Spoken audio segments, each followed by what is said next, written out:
വിജാതിയരുടെ ഇടയിൽ പോലും ഇല്ലാത്ത തരം അവിഹിത ബന്ധങ്ങൾ നിങ്ങളുടെ ഇടയിലുണ്ടെന്ന് കേൾക്കുന്നു. നിങ്ങളിൽ ഒരാൾ സ്വന്തം പിതാവിൻ്റെ ഭാര്യയുമായി അവിഹിത വീഴ്ചയിൽ കഴിയുന്നു. എന്നിട്ടും നിങ്ങൾ അഹങ്കരിക്കുന്നു. വാസ്തവത്തിൽ നിങ്ങൾ വിലപിക്കുകയല്ലേ വേണ്ടത്?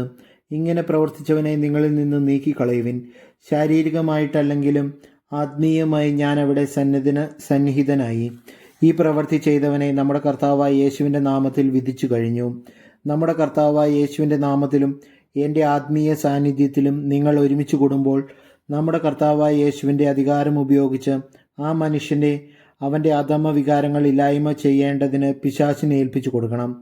അങ്ങനെ അവൻ്റെ ആത്മാവ് കർത്താവായ യേശുവിൻ്റെ ദിനത്തിൽ രക്ഷ പ്രാപിക്കട്ടെ. നിങ്ങളുടെ ആത്മപ്രശംസ ഒട്ടും നന്നല്ല. അല്പം പുളിപ്പ് മുഴുവൻ മാവിനെയും പുളിപ്പിക്കുമെന്ന് നിങ്ങൾക്ക് അറിവുള്ളതല്ലേ? നിങ്ങൾ പുളിപ്പില്ലാത്ത പുതിയ മാവാകേണ്ടതിന് പഴയ പുളിപ്പ് നീക്കിക്കളയുവിൻ.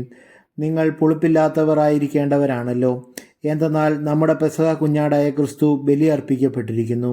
അതിനാൽ അശുദ്ധിയും തിന്മയും ഉണ്ടാകുന്ന പഴയ പുളിപ്പ് കൊണ്ടല്ല, ആത്മാർത്ഥതയും സത്യവുമാകുന്ന പുളിപ്പില്ലാത്ത അപ്പം കൊണ്ട് നമുക്ക് തിരുനാൾ ആഘോഷിക്കാം.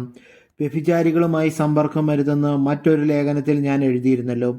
ലോകത്തിലെ വ്യഭിചാരികളെയും അത്യാഗ്രഹികളെയും കള്ളന്മാരെയും വിഗ്രഹാരാധകരെയും ഒന്നടങ്കമല്ല ഞാൻ വിവക്ഷിച്ചത്. അങ്ങനെയായിരുന്നെങ്കിൽ നിങ്ങൾ ലോകത്തിൽ നിന്ന് തന്നെ പുറത്തു പോകേണ്ടവരായിരുന്നു. പ്രത്യുത സഹോദരൻ എന്ന് വിളിക്കപ്പെടുന്നവൻ അസന്മാർഗിയോ അത്യാഗ്രഹിയോ വിഗ്രഹാരാധകനോ പരദൂഷകനോ മദ്യപനോ കള്ളനോ ആണെന്ന് കണ്ടാൽ അവനുമായി സംസർഗം പാടില്ലെന്നാണ് ഞാൻ എഴുതിയത്. അവനും ഒരുമിച്ച് ഭക്ഷണം കഴിക്കുക പോലും അരുത്. പുറമേയുള്ളവരെ വിധിക്കാൻ എനിക്കെന്ത് കാര്യം? സഭയിലുള്ളവരെയല്ലേ നിങ്ങൾ വിധിക്കേണ്ടത്? പുറമേയുള്ളവരെ ദൈവം വിധിച്ചുകൊള്ളും. ദുഷ്ടനെ നിങ്ങളുടെ ഇടയിൽ നിന്ന് നീക്കിക്കളയുവിൻ.